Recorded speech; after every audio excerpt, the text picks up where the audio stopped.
Rising, and welcome to another segment of CLG Viewpoint. I am Cindy Lorraine Grace, and it is an absolute honor and a pleasure to have you all here today for segment 21. It's Monday, February 17th, 2025. Today's segment, we will be covering homeschooling Australia. IRS will lay off thousands of probationary workers in the middle of tax season. Nobody wanted this outcome. Family of Surrey teen killed by RCMP questions use of force. And the young lad's name was Chase. Sailing couple found dead on Graveyard Island. BC ports rank among world's least efficient as automation debate rages. And the inspirational soul of light is Bruce Lee, one of my favorites. I do also have a CLG Viewpoint chat. It's a forum where we share ideas and meet new friends. You can join us there. It's on Telegram. CLG Viewpoint chat. And I'm also looking for people who'd like to come and join me here for an interview. Each segment, I start with a sage clearing. For some of you who haven't heard of a sage clearing, it's a process I clear out negative energies, who can cause and create a little bit of chaos. So I get this lit, I light it up, and leaving positive energy and only divine love and divine lights to all low energy entities. You are healed, forgiven, enlightened, and sent back to your perfect place and escorted by my spiritual guides. And so it is. Thank you so much.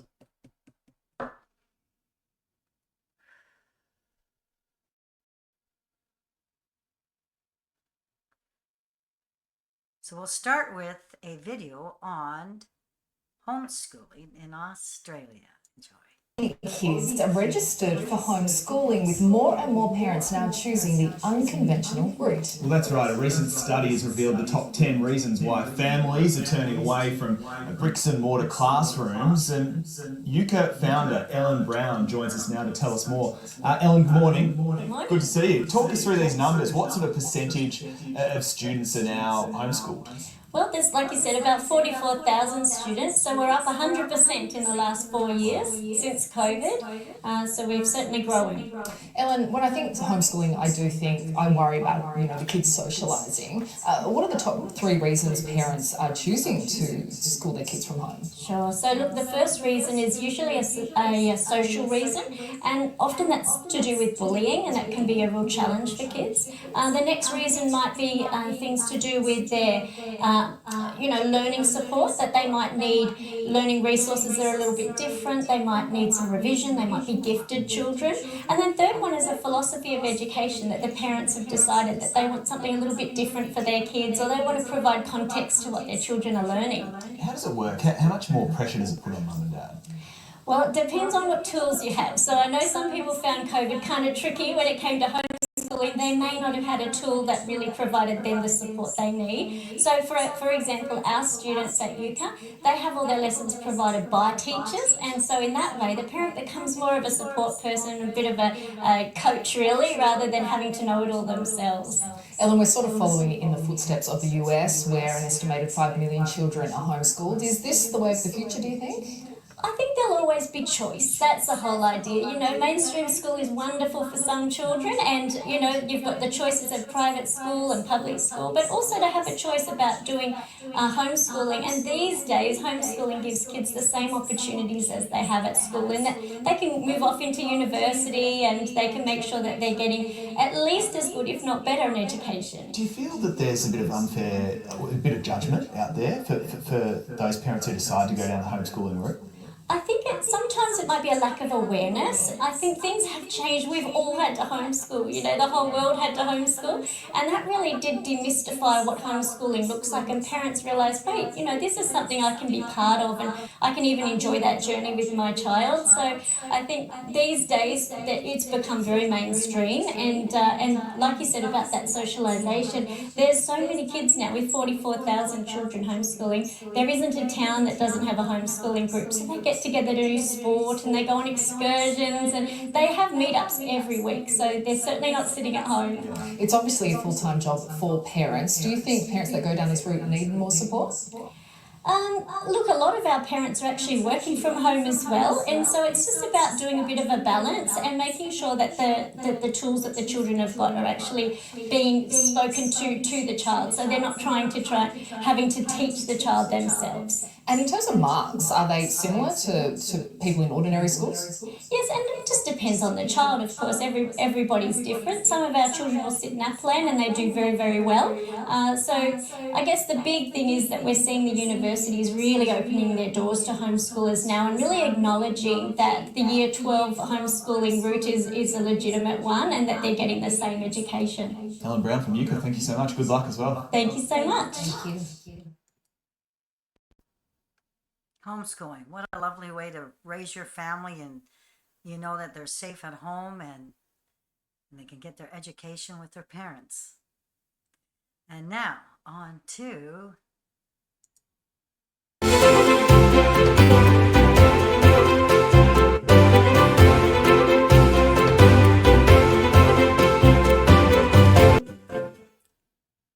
IRS will lay off thousands of probationary workers in the middle of tax season. Associated Press story by Fatima Hussein, February the 15th, 2025. In Washington, the IRS will lay off thousands of probationary workers in the middle of tax season, according to two sources familiar with the agency's plans. And cuts could happen as soon as next week. This comes as the Trump administration intensified sweeping efforts to shrink the size of the federal workforce by ordering agencies to lay off nearly all probationary employees who had not yet gained civil service protection. It's unclear how many IRS workers will be affected. However, IRS employees involved in the 2025 tax season were told they will not be allowed to accept a buyout offer from the Trump administration until after the taxpayer filing deadline, according to a letter sent recently to IRS employees. It is unclear how many workers will be impacted by the layoff announcement plan. Representatives from the U.S. Treasury and IRS did not respond to Associated Press requests for comment. Elected officials are trying to fight against DOGE plans. Attorneys general for 14 states challenged the authority to access sensitive government data and exercise, quote, virtually unchecked power, close quote, in a lawsuit filed Thursday.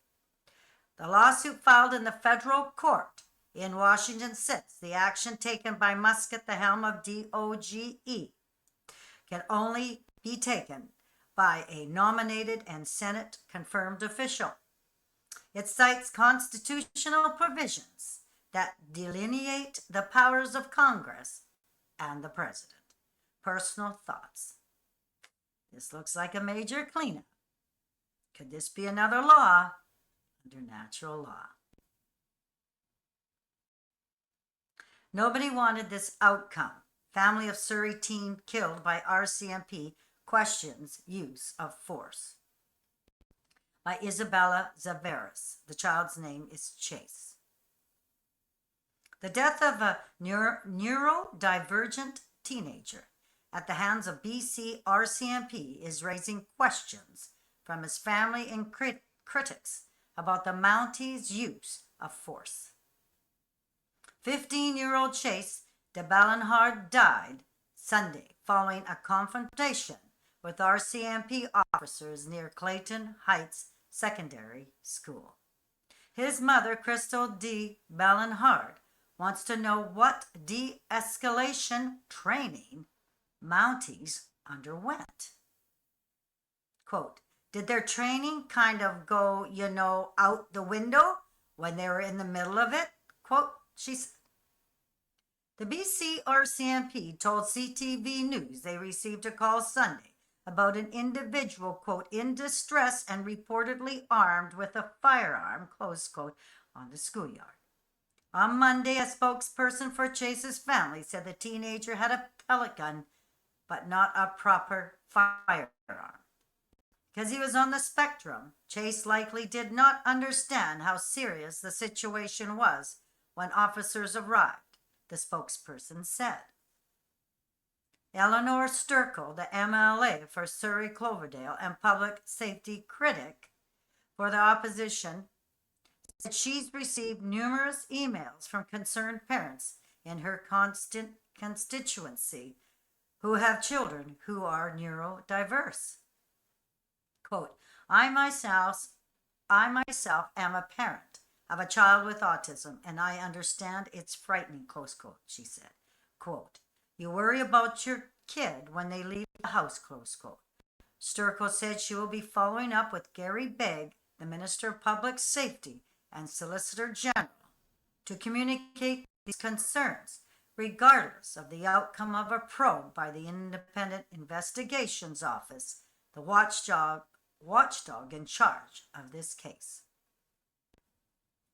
A different outcome.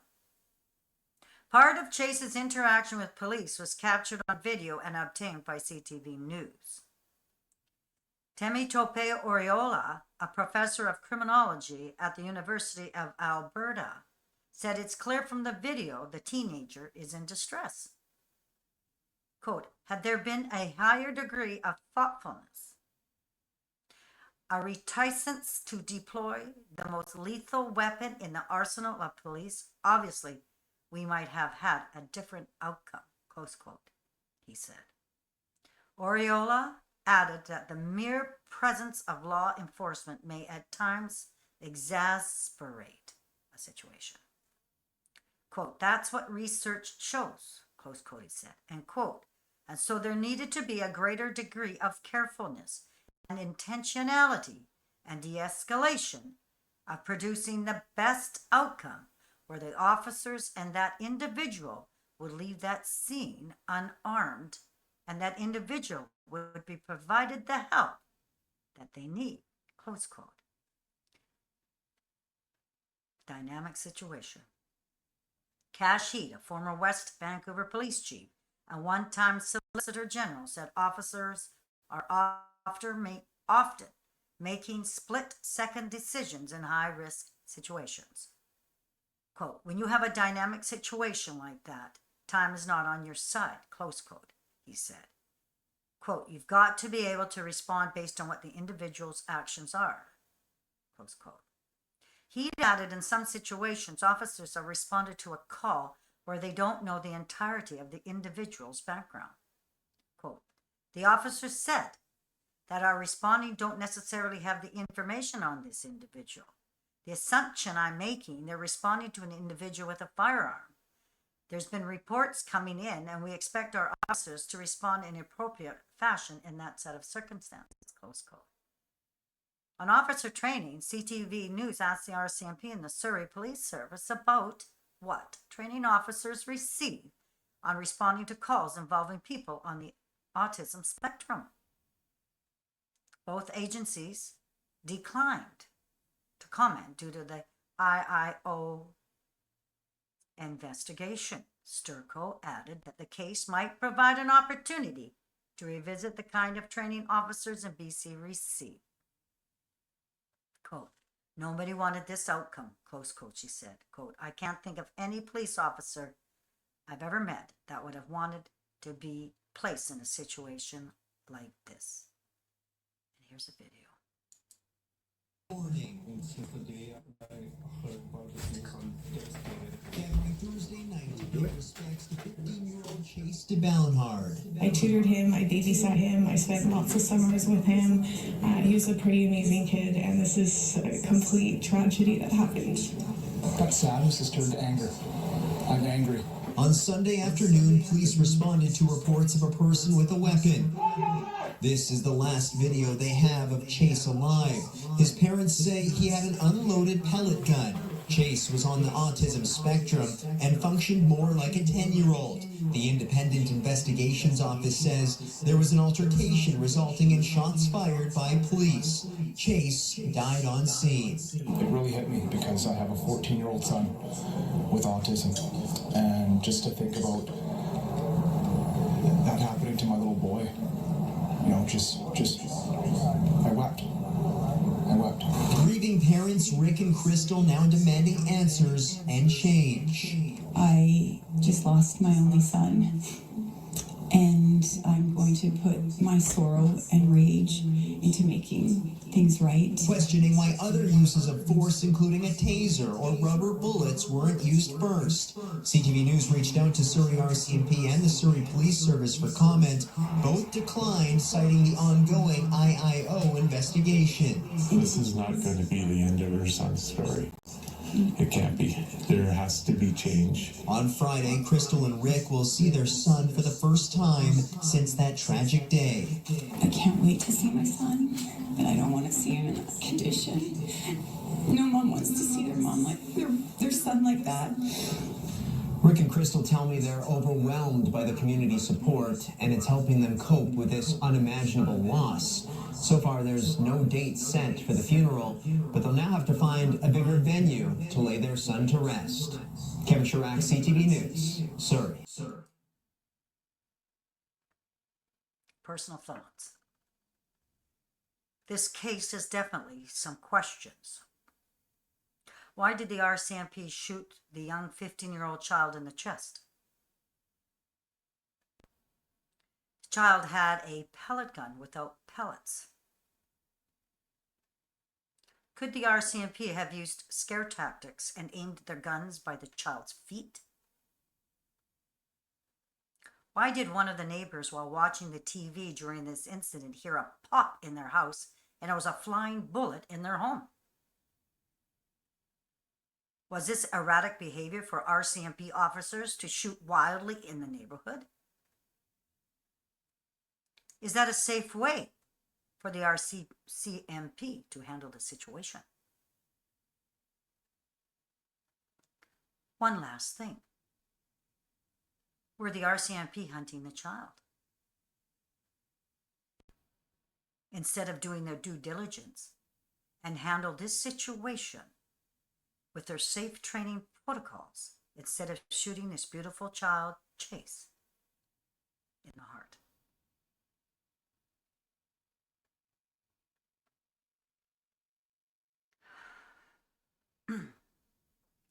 James Brett Clibbery and Sarah Packwood were found in a dinghy washed ashore on Sable Island. The Canadian Press, February the 14th, 2025.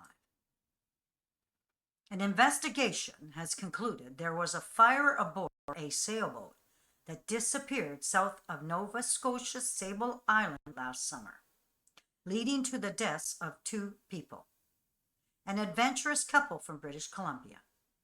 The Transportation Safety Board says it looked into the possibility that the sailboat Theros had been struck by a commercial tanker in the area, about 280 kilometers southeast of Halifax on June 13th.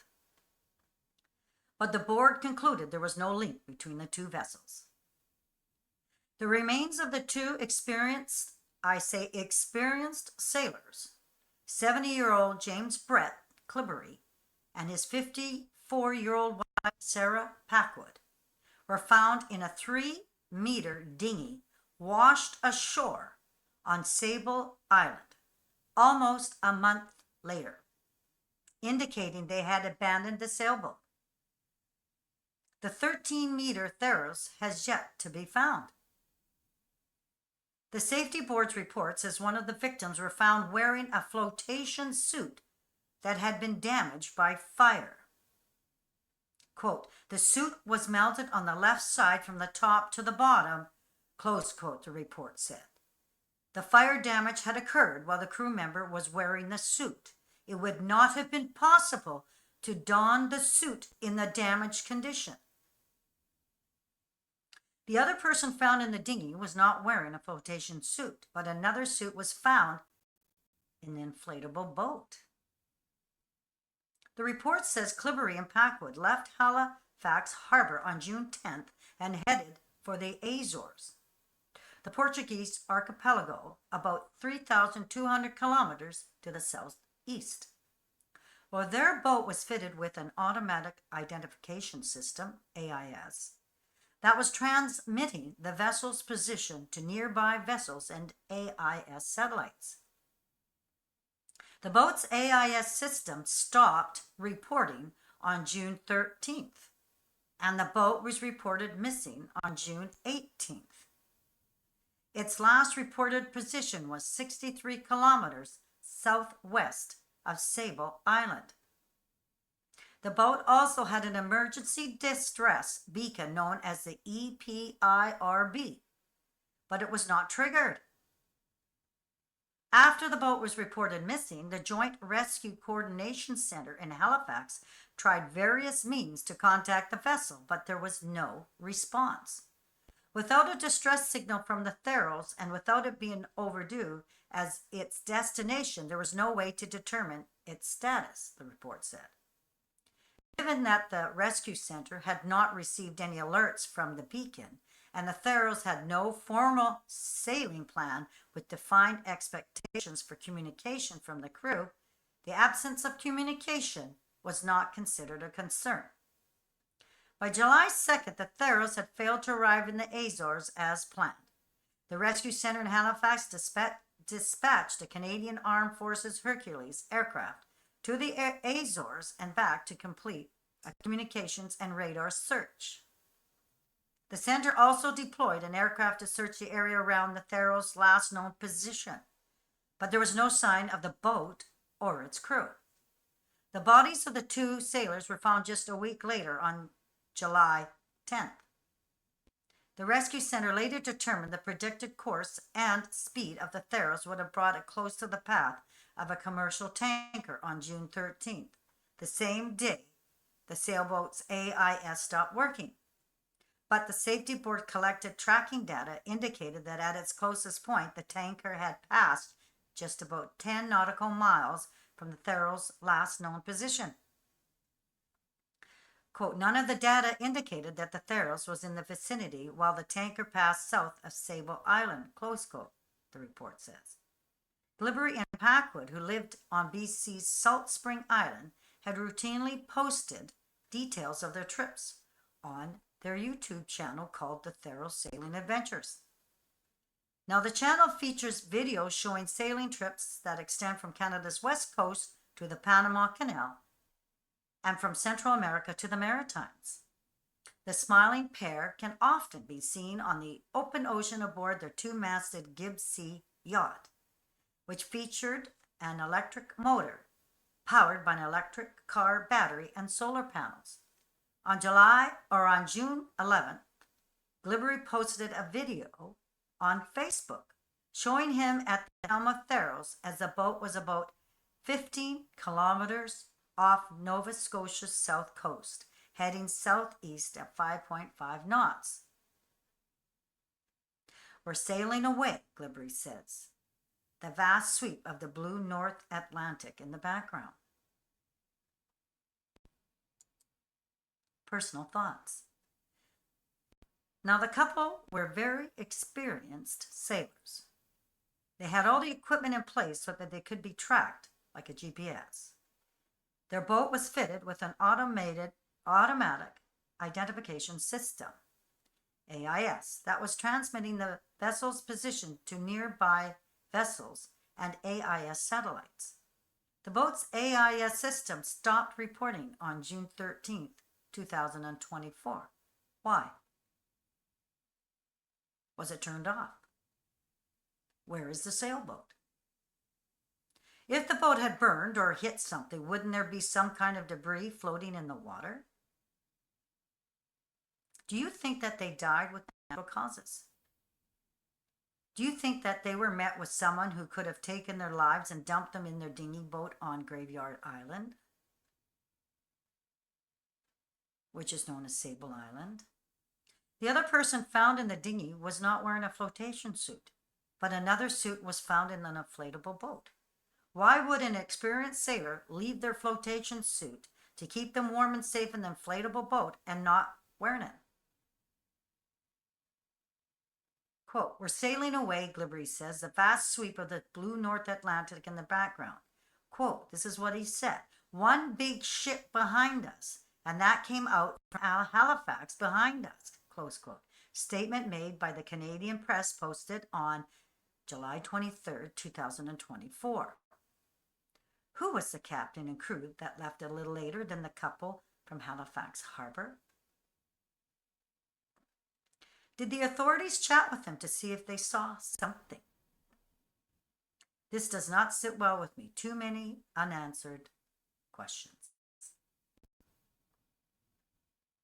BC ports rank among world's least efficient as automation debate rages. Canadian Press, February 13th, 2025. Wait times in Vancouver, Prince Rupert high as charting path to better productivity proves divisive. After a choppy couple of years for Canada's largest ports, a newspaper argues that automation can provide a path to higher productivity. Terminals are in dire need of tech upgrades, ranging from crane automation to robots that ferry cargo along the docks despite union resistance, says Shell Marriott, who authored the Montreal Economic Institution publication. Quote, when our ports are performing as poorly as they are and resulting in as slow of a process as they seem to be, why would someone come here when they could come to a country that's quicker and therefore more competitive? Marriott asked in a phone interview, calling current vessel turnaround times rather dismal. The argument marks the latest thrust in the decades-long push toward automation on the waterfront, with evidence on its efficiency mixed as the battle plays out at bargaining tables, corporate conferences, and policy forums. A performance assessment by the World Bank and S&P Global Market Intelligence places Canada's three biggest ports in the bottom 15% of more than 400 container ports for 2023, due mainly to vessel wait times. Montreal came in 348th, Vancouver 356th, and Prince Rupert 399 out of 405 ports on its list. Marriott said the threat of sweeping tariffs by the Trump administration makes the need for an overhaul all the more urgent. Quote, the ability to pursue new international trading partners such as in Europe and Asia, which would benefit from increasing our productivity at ports, can allow Canadian consumers and producers access to new markets, she said.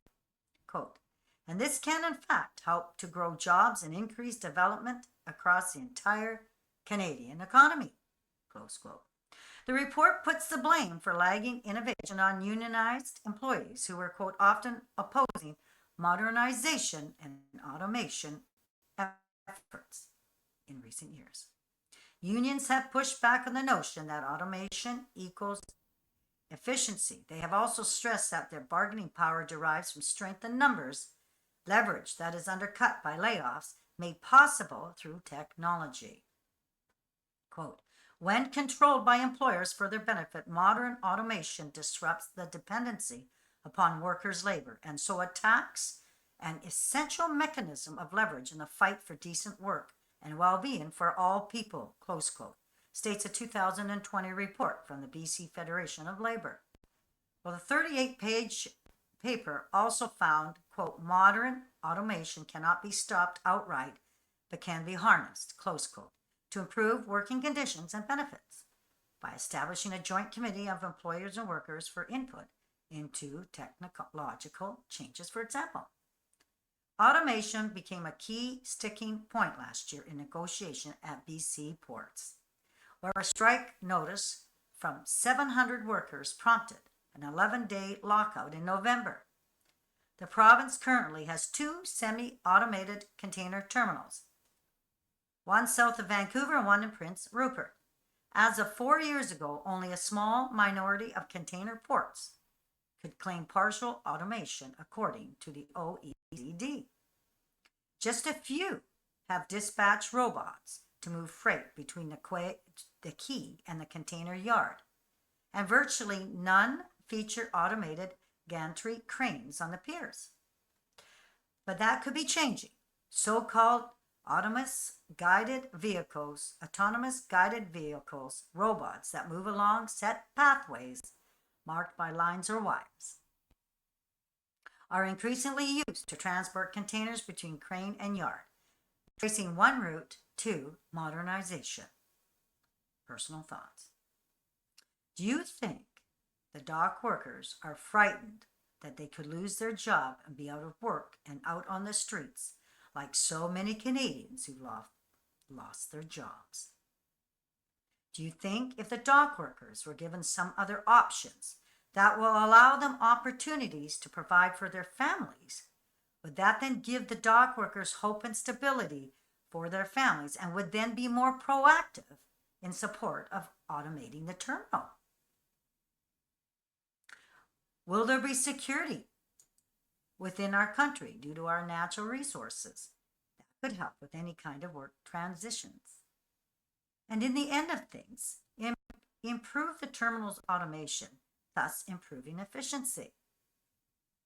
Do you think that each worker, knowing they will have some kind of provisions, will be more apt to bring in their ideas, knowledge, and skill to improve the workplace, improving workers and management relationships?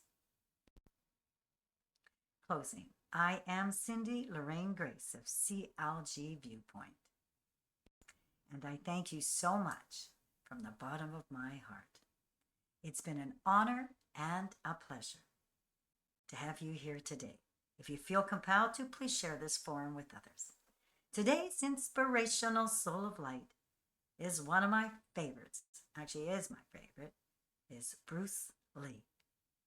Have a truly wonderful evening and see you on Tuesday, February the 18th, 2025. Good night and see you again.